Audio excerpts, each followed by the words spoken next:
had to sip my tea to start this episode because my sister is here. Big sis, not the little. Y'all, I want you to really buckle your seatbelts for this episode because we have one of my favorite people in the world, okay? She is the most singingest, the most comedic, the most literally lovable person that I have the privilege of literally calling Big Sis. And I am excited to welcome her to the PK Pod. Y'all make some noise for my sister, April Nevels. I'm so excited to be here. Oh my God, Nevels, you're here. I am here in LA, the city of angels. The city of angels. Mm-hmm. That just I just added an angel to the city. Because you are one. Yes, that's correct. I am excited to have you on the pod. I'm so proud of you. Can I say that? Proud of me. I'm so proud of you, Jazz. Thank You're you. killing it. You are. Man, I want to be like you. How about you be the big sister? No. Yes. I like little sister privilege. Okay, cool. We'll keep that. We need to get into all the things. All the things. Okay, so y'all don't know this, but so I call her Nevels, so I'm gonna be referring to her as Nevels today. So Nevels and I, we worked together for almost 5 years at the best church. That's what I call it. Okay. The greatest church in the land. The greatest church in the land, the Potter's House. The Potter's House. Under the leadership of the one and only Bishop Thomas. The legendary Jakes. Bishop Jakes, who we love so much. Yeah. And navigating that season in Dallas was amazing. But we gotta, before we even get into our Dallas season, we gotta take it back because this is the PK Pod. And on this podcast, we all have platforms, but it may not be the pulpit. And so we want to talk about your journey to PK-ism, okay? Like, were you born in it? Like, Kojic born in it? You can't just join in. You were born in it. You had to be born in it. What was your journey like growing up as a PK? Okay, well, I am the youngest of 5 children. So when I was born, my dad was already pastoring. Wow. Yeah, so he didn't start with my older sister. She wasn't pastoring. But by the time I came into the world, he was pastoring Church of God in Christ. And he's now a bishop. But yeah, being the youngest of 5 children as a PK, it's very overwhelming. It's a lot of responsibility that you don't even know you're born into. And it can weigh heavy on you. I think we all suffer from PTSD, if I'm honest. I think all PKAs suffer from post-traumatic stress. Like From the church. From the church, from the pressure that's applied by your parents unknowingly, maybe. I don't know what your situation was, but everything was, listen, the people are watching you. So you can't do that. Or don't put your shirt, your dress got to get longer because little Lisa's was short. So her dress was short, so then mine got to get longer. I mean, you know, make it make sense. Yeah. But I mean, that was the life growing up. My sister sang. I was the youngest, so I wasn't allowed to sing. Wow. Because they were 3. I have 3 sisters and a brother. So the brother was right above me. Okay. The 3 sisters were above him. So they were already singing when I came on. So How old did you have to be before you could sing? my mother told me when I turned 18, I could join the group. So I turned 18 and I joined the group. They did a big concert in the city, inviting me to the group. So such a thing, you know. Yeah. So. But when did you know that you wanted to sing? Oh man, I've been wanting to sing since I was a kid because that's my family is a singing family. My dad is a singer, but they would tell me I was horrible. They would say, that is not your calling. Yeah. They lied to you because if you don't know, April is literally one of my favorite singers. What? Yes. See, I think that's just because there's a love that she has for me. Seriously. No cap. Listen, and y'all know me working in music, being raised in a musical family, I lie to you not. Every one of my family members, from my producer of a brother to my songwritingist father to my soprano holdingest note mother. Come on. Are all April Nevels fans. Really? Like, why do you think my father was adamant about flying you out here to be the guest soloist? Yeah. Like, we stand for April Nevels because you literally have such a distinct voice. Wow. And it's with the voice, it's the anointing and it's the passion and it's the sincerity of heart. And a lot of people don't carry that. Wow. And so when we experience it, we're like, oh, my Lady Gaga, we need more of it. Like, oh, my Lady Gaga. What? When I tell you, you literally are one of my favorite singers, I really mean that from the bottom of my heart. I appreciate that because, I mean, being told consistently growing up that you're horrible. Like my brother, though, he would really work with me to try to get me to be better.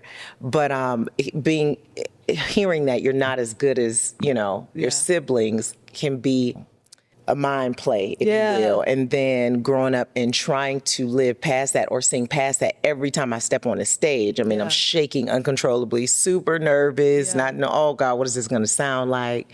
And then my parents would always tell us, you better be living right because if you're not living right, the anointing will not be there. And then everybody will find out you really can't sing.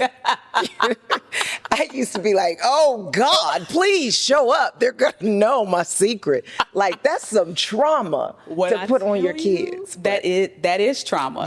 But why do you feel like our parents felt like they had to put the fear, like that type of fear, and they would call it the fear of God. Yeah. But why do you feel like they felt like they had to literally traumatize us into living right? I think it was their way of controlling you. Okay. To keep you submissive to what they wanted you to do. Now, do I believe my parents did it intentionally? I think they really believed they were teaching us the fear of God, teaching us the way of God.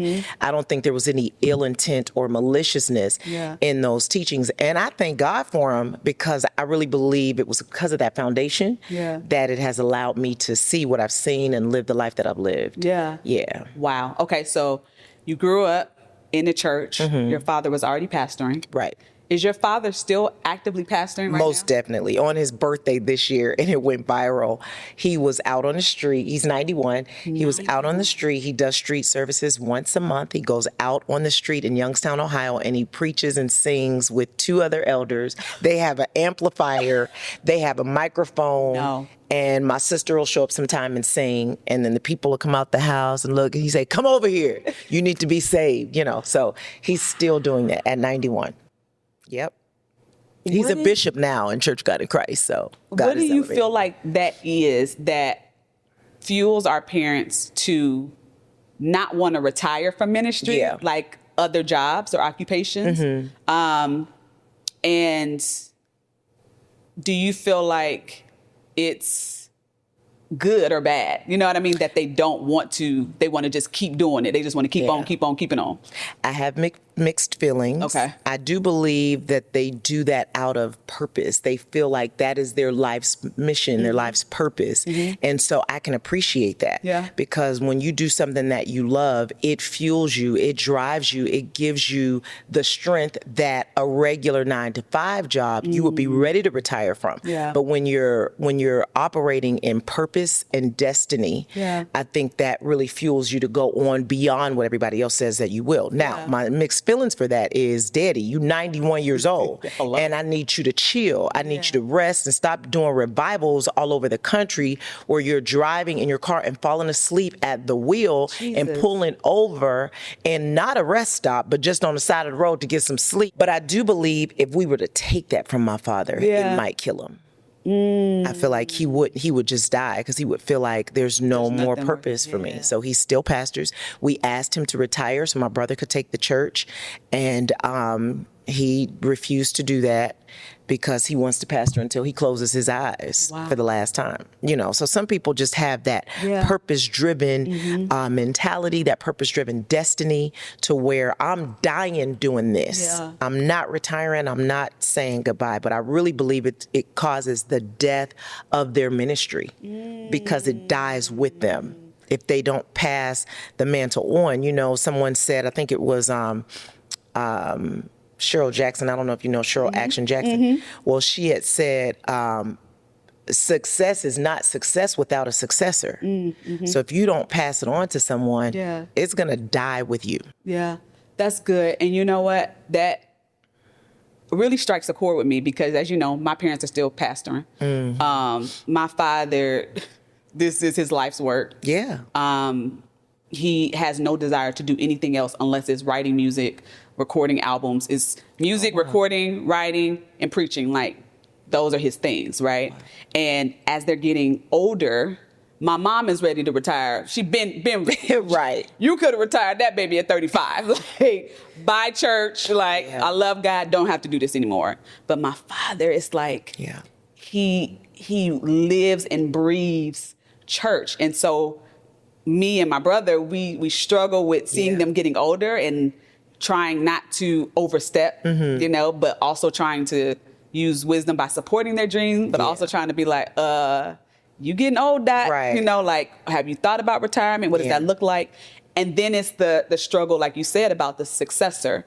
And my father, you can't tell my father that me and Lamar are not coming to Sacramento to take over this church. Right. Like, because that's what he wants. Because that's what he wants. And that can very well be his heart's desire, right? And so I think because he feels like that, because he believes that in his heart's desire, he is literally like, I'm continuing on until y'all get the memo. Sometimes it's to the detriment or to the demise of your own personal relationship. My parents were married 55 years, but my mom was ready to be done with the pastoring thing, like you said about your mom. And she just gave up one day and was just like, I'm not going back. You know, and she stopped going to church for like 3 years. Jesus. Like, and I believe it was it's hard being leaders of us. Yeah. You know, it's hard being a pastor's wife. Yeah. That's daunting. It's challenging. And then most of the time you're neglected. They call you the first lady, but you're really the last lady. Yeah. You're the last one that gets ministered to. You're the last one that's thought about. You're the last one that's ever considered when he's making decisions for the church. Yeah. Like, and so you either have to jump on board or you got to jump out the boat because he's going to go regardless. Yeah. And so my mother was like, okay, you going to go regardless? I'm going to go regardless. And she bounced in 2015. Wow. As far as like as far as she passed. Yeah. But I really believe my mom passed from being exhausted from being a first lady and from a broken heart. I don't think there was anything medically wrong. Wow. She literally turned herself off and said, I'm leaving. And would have left way sooner, but, you know, we was praying, God, please, you know. But yeah, I think she just was like, okay, I'm ready to clock out. And that's the thing. I don't want for our parents to get to the point of where they just don't want to be here anymore. They literally, the weight and the stress of ministry literally takes a toll to where they physically are just like, you know what, whatever. Yeah. Like, if this is what my lot is, I'm out of here. You know what I mean? It's like, I want them to know that there's life more abundantly. There's more life. There's life beyond the pulpit. There's life beyond the Sunday, experience. And I'm going to tell you, when I was, I think about 12 years old, I was sitting we have this thing called Noonday Prayer at our church in Youngstown. And I was sitting next to my mom, and a lady stood up and testified, and she said, I'm believing God for a minivan and for my driver's license. And I had a little doll, I was playing with the doll, and I turned around and I looked at her, and I heard God say, that won't be you. And I was like, what does that mean? He said, that won't be you. You won't be here at Noonday Prayer, Tuesday night service, Friday night. And I didn't know I just said, okay. And I went back to playing my doll, but I told my father, I said, God told me that's not going to be me. I'm not going to be coming to Bible band and Friday night and Sunday morning. He kind of got upset. He was like, okay, well, stop coming now, And I said, I don't know what it meant, but I knew that would not be my life. I did not want that for myself. Yeah. So that's when I made the decision to just leave. Wow. Yeah. Okay, so you left. I left. Let's talk about that, because a lot of people are scared to leave home to go after purpose, to go after the unknown. Come on. They don't know what's next. Right. They don't know. They just know that they cannot stay there, yes. Right? That part. That's all they know. A lot of times you don't know what's next. You just know, I got to get out of here. And I was watching, Bishop Jakes was preaching this message about the nest. Okay. The eagle's nest. And he was talking about how in the beginning, it's the home of the eagle. That's their place, their comfort, their safety. But once it gets big and it starts to grow into its eagle status, the thorns of the nest starts to poke it. Wow. And it makes it uncomfortable. And they're trying to stay comfortable because that's the only thing they know as of home. Yeah. So when I was back at home and I went through a divorce, that's a whole nother podcast. You have to schedule me for part two. But okay, so I went through the divorce. The divorce was completely shunned upon by the church. We didn't believe in divorce. So when I filed for divorce, it was definitely a no-no. And it caused, disruption in the church because my dad is a pastor. We're the model children. Remember, we have to be the example. Yeah. After making that decision, I became the subject of every message. Wow. Every service. I would walk in, they would say, yeah, folks leaving their husbands, people divorcing and just, and I would be like this. So I started scheduling myself to work where I didn't have to be there. But eventually it became so uncomfortable. Now I didn't run in the middle of that trying season. I waited until I felt some level of healing. When I felt a level of healing, I felt a release. God said, okay, now you can go. So I talked to my dad, and it was just uncomfortable at home. It was uncomfortable in Youngstown. Me and my sisters, we were traveling, singing, and every time I go back to Youngstown, I would hate to be back there. Like, I got to go somewhere. I don't know where, but I got to go somewhere. Yeah. And that's when I had the epiphany to move to Dallas, Texas. Dallas, Texas. Packed up your car. Yep. Laced up your boots. Cruiser. Hey, put on your backpack. Yeah. Like, literally, it's time to ride. With 19 trash bags in the back of my car. Wow. On welfare, newly divorced with 2 babies. Yeah. Without a clue as to what was next. No clue. I had no direction. All I knew was I got to get up out of here. Yeah. So I jumped in my car. The girls were with their dad for the summer, and I drove to Dallas, Texas, 19 hours in my PT Cruiser, which I remember that PT Cruiser. Do you? I remember that. That mug used to break down all the time. But God blessed it to get me here to Dallas, Texas. As soon as I got here, the engine blew, and it couldn't take me back. Yeah. That's what somebody said. That was just God's way of telling you, you here now, you ain't going back. Yeah. And I never went back. But that was the best decision of my life. Wow. So I tell people sometimes you don't know where you're going, what the next step is. But if God says go, and I heard him, I was in my apartment listening to Bishop Jakes, and he said, listen, get up and get to Dallas. You saying you can't come because you broke. He said, you could be broke anywhere. You could be broke in Dallas, Texas. And I thought about that. I said, I hate Youngstown.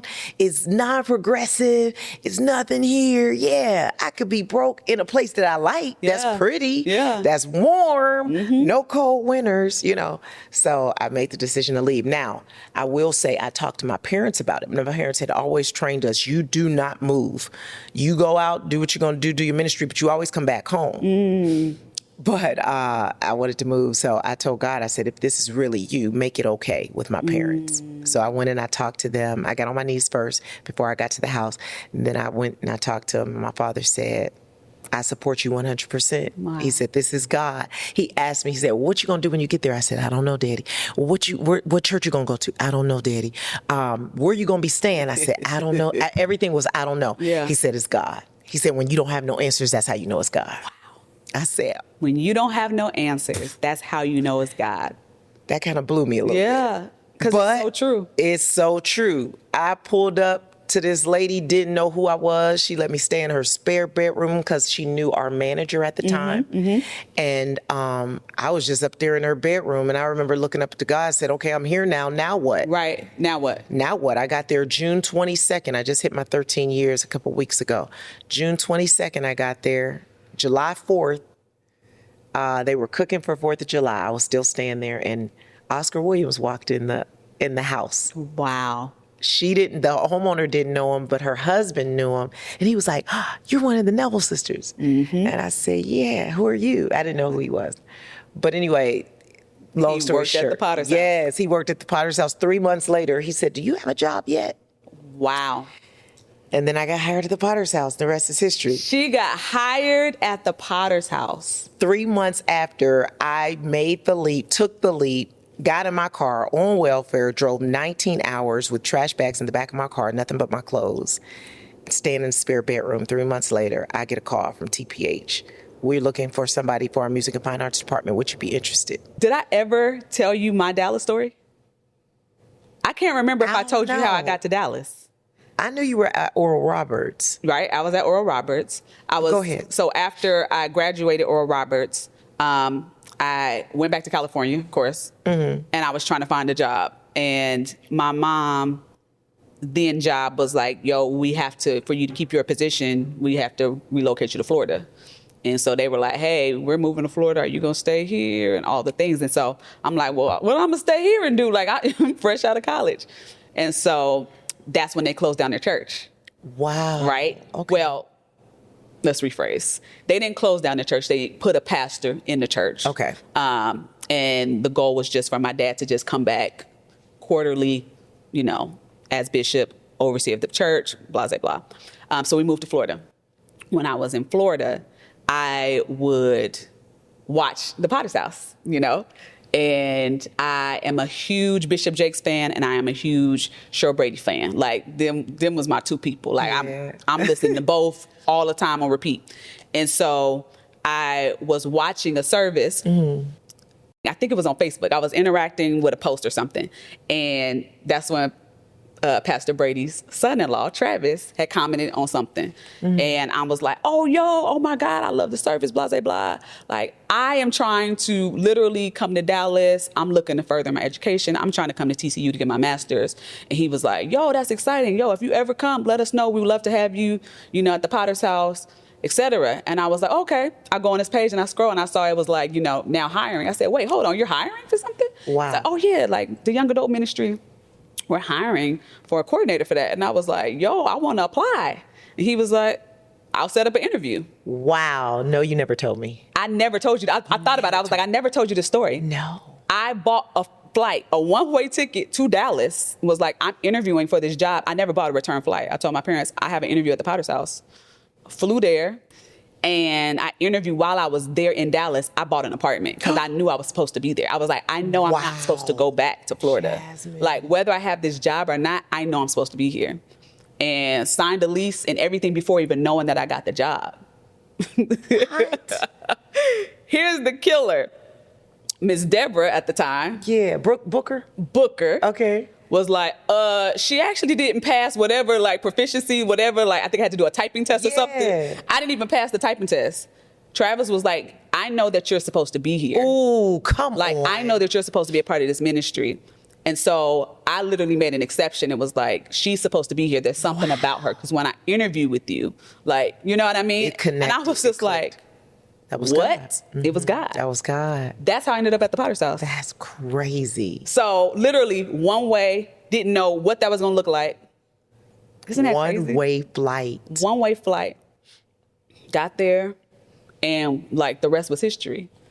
See, that's the kind of boldness that I'm talking about. Yeah. That's the kind of fearlessness. Now, to be honest, I mean, we do these things and people look at you in awe, and there is an element of fear that is still 100%. there, but you push past the fear and you do it anyway. Yeah. And I don't know, sometimes with me, I know when I relocated here, I was kind of like in a zombie mode. And I remember when I dropped back in my body. Now, I know that sounds crazy, but let me tell you something.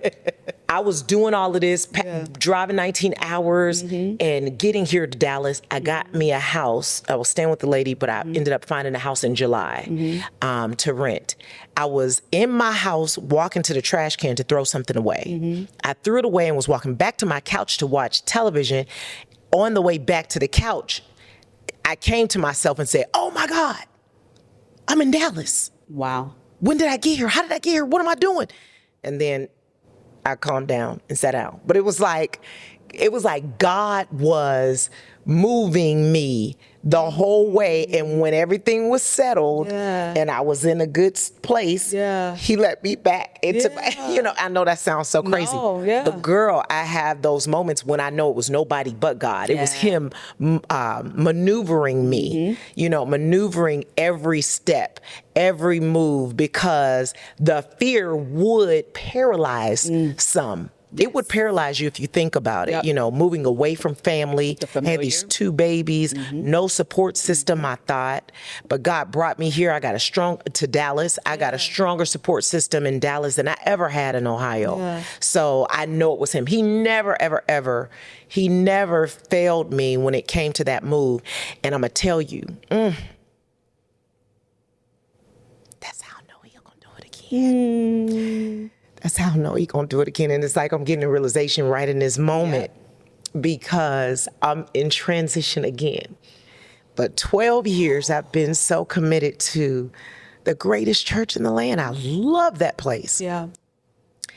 But I heard it again. It's time to go. And I'm like, go where? Like, what? Like, I'm here till death. What are you talking about? Yeah.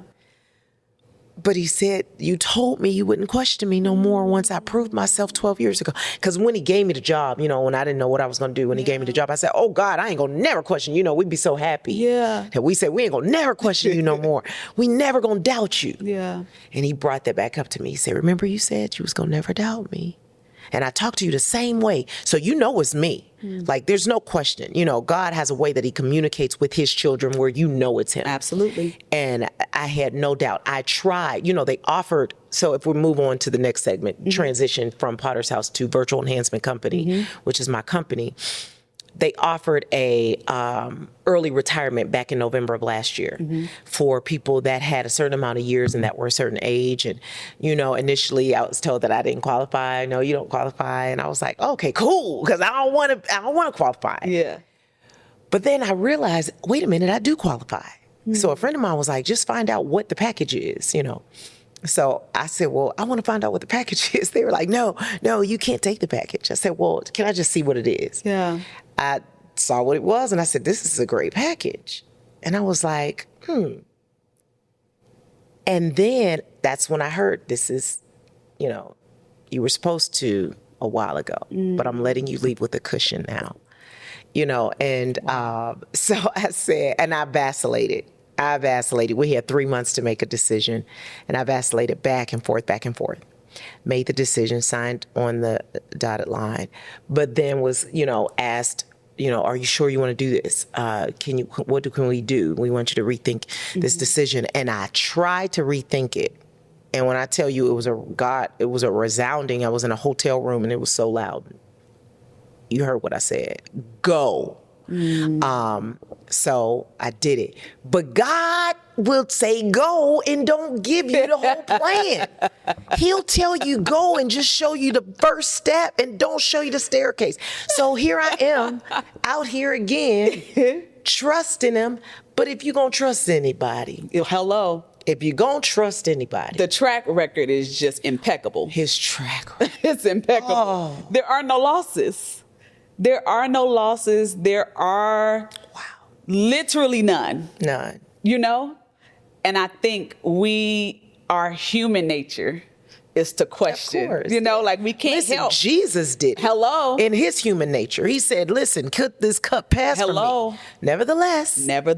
But he still asked it to pass. He asked. So sometimes I feel like it's okay. God knows me. Yeah. When I was in the midst of a suicide attempt, and we didn't get into that, but when I was in the midst of that and he didn't allow me to do it, I went off on him. Yeah. And I yelled all kinds of words to God and said, how dare you not let the suicide attempt work? Because it didn't work. I thought I really did it good, but it didn't work. And I woke up. But I screamed, like, how dare you not let that work, but you won't fix this situation, But he said, I have my way that I'm going to fix it. You trying to fix it your way. His ways are not our ways. His ways are not our ways. His thoughts are not our thoughts. But that don't mean I'm always going to be cool with your ways when I'm not omniscient. So I don't know what you're working out. Yeah. But he just kept saying, wait, I want to show you something. Just wait. I got to show you something. So wait, because we can't just scoop past the fact that you had a suicide attempt. Okay. Yes. what led you to that moment of being suicidal? The way the church responded to my decision to divorce. So it wasn't the divorce. The divorce was very amicable, and it was like I could write a book on how to have the perfect divorce, you know. But the way the church responded to it, and that was all I ever had. All I had was my church family. All I had was my upbringing. All I had was my reputation, and it was devastating to the church that I had made this decision. So they decided I wasn't worthy of anything. I wasn't worthy to be allowed in the church anymore. I wasn't worthy to sing anymore. I wasn't worthy to testify. I wasn't worthy to do any of that. And everybody abandoned me. And I told him, I said, well, listen, because I had talked to God real good before I made the decision. Yeah. And I told him, I said, you never told me everybody was going to leave me. You never said that. You didn't tell me that part. Yeah. And he told me, he said, but I told you that I would never leave you. I never told you everybody else would, but I told you I would never leave you. That's good. And I said, He said, if you have me. So I sat there on my bed, mad because I did not succeed. But I said, if you gonna be with me, but how you gonna be with me? Because they're telling me you don't want me anymore, that I've forfeited that, you know. And he said, but what did I tell you? Yeah. I said, but that's all I know about you is what they've told me. Yeah. All I knew about God was how my parents raised me. I didn't really have a personal relationship. Well, now it's developing. Yeah. You know, now I'm starting to have it. And he's talking to me on my bed after I screamed I didn't curse at God, but I mean, I was just yelling and going off on him. And he's like, okay, and what? I'm not leaving. I'm not going anywhere. So he would do little things like have a check show up in my mailbox or have my neighbor show up with 3 plates of food when I didn't know how I was going to feed the kids and say, I cooked too much. Do you have anything? And I'm like, and I got mad at the food. Like, why do you keep acting like you want me? Oof. Why are you doing that? And they told me you don't want me anymore. They won't even let me in there anymore. They told me I can't sing about you anymore. So, but you're giving me the opposite of what I know of you. Oh, God. He said, I'm trying to show you me.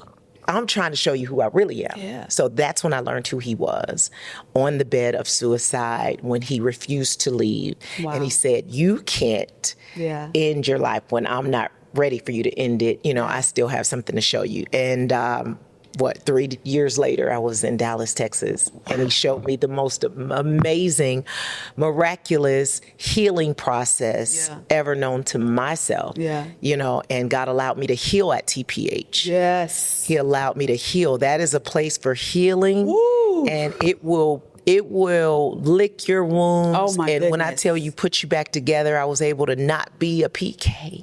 Let's talk about that, because I was literally just about to say, we have to talk about the parallel of us being PKs, working for another pastor, and how that affected our fathers who are preachers. Because it did. Yes. And I think what our fathers and our families didn't realize is the healing that we needed. Yes. From being under another ministry, to literally have nobody know our names, right? Right.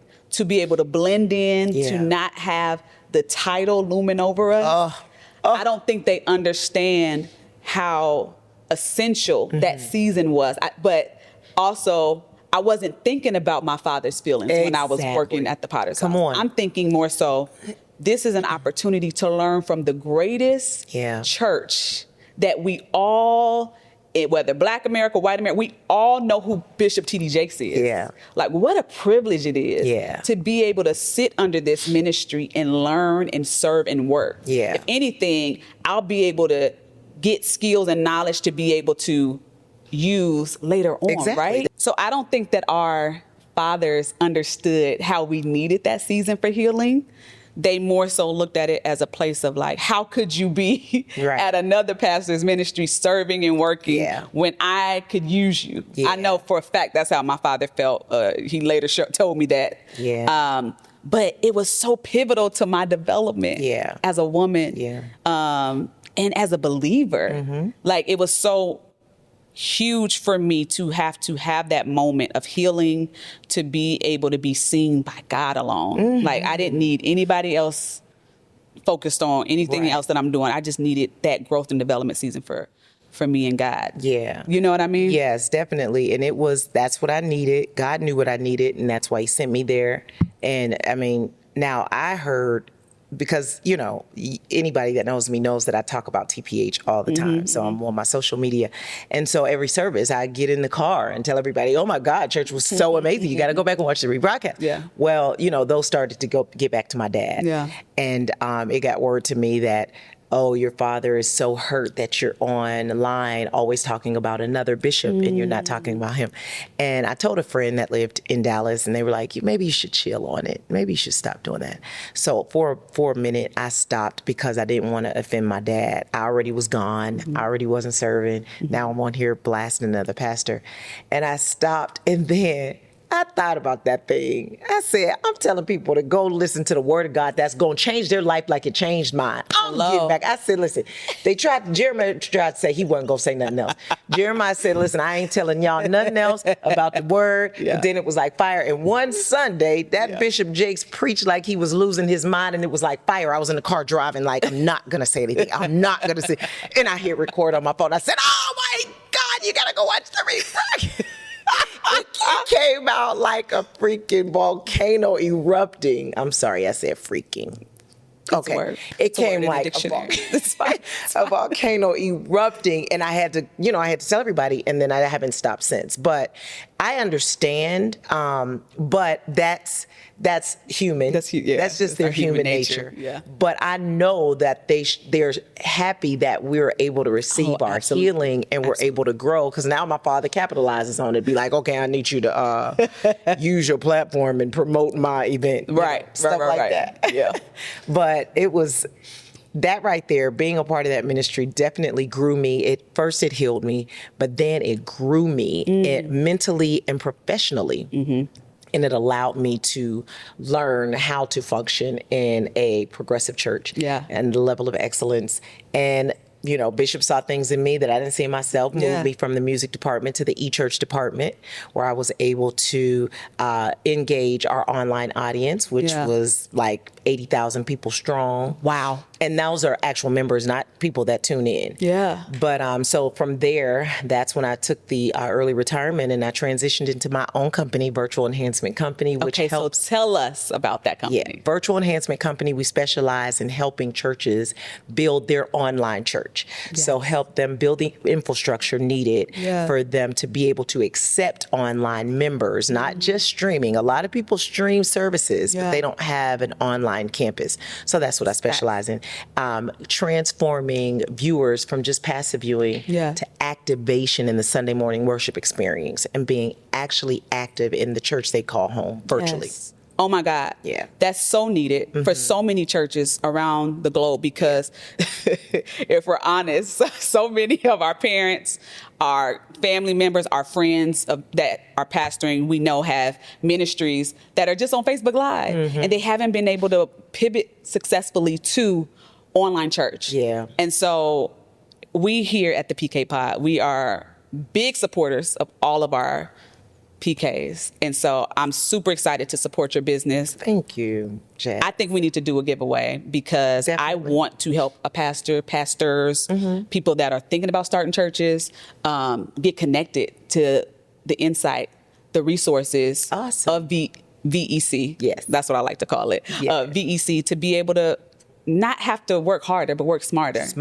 You know what I mean? Like, we too old. It's too much AI out here for us to be working and spinning our wheels. That's right. And so I want to be able to do that to one of our followers. Most definitely. Would you be down to doing like a discovery call? I'm so down. So what do they have to do? Let's do this. Let's make sure that they're following us. Okay. So tell them your information on where they need to follow. Make sure you're following us on Instagram. I'm on Instagram, LinkedIn, Facebook, all the things. It's me, April D, on Instagram, April Nevels Page 2 on Facebook, and April Nevels on LinkedIn.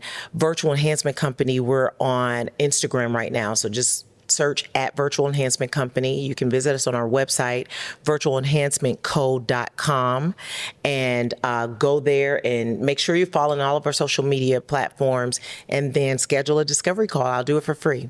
I love that. Yes. So make sure you're literally following Virtual Enhancement company, April Nevels, and the PK Pod. And what I'll do is, once they start following us, we'll do a giveaway in stories. Awesome. And so we'll pick a person and they'll get a free discovery call, because I really, really, really want somebody to be blessed by. Amen. And I know they will. The world's going to be blessed by it. Amen. So we're super excited and supportive of that. Jazz. Okay, now listen, I hope you didn't think I was going to have this whole podcast episode and not let the people know why you're my favorite singer in the whole entire world. I ain't sang in years. But let me tell y'all why she's going to sing for us today. What do you mean, why I'm going to sing? Because this is coughing all morning. This is little sister privilege. I want Nevels to sing a song that ministered to you in those moments of while you were transitioning from Ohio to Dallas. I know that there was either a hymn or a song that you would literally revert back to encourage yourself during the unknown moments. Mm-hmm. You know what I mean? That you would literally just have to literally sing to yourself, sing over your girls, because you didn't know what was happening next. And there's so many of our listeners that's in that same pivotal moment of transition, of trying to figure out, okay, God, I'm said yes, but I don't know how to take the next step. Right. And I feel like they need an encouraging song, and not a whole, but just so many different songs. There was not one song that I would listen to.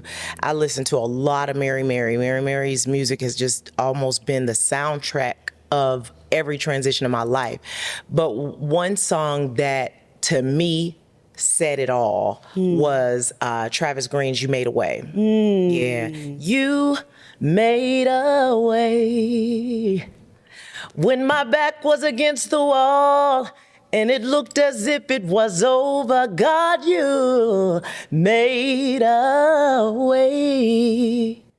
So I'm standing here only because you made a way. Yes, that right there sums it up.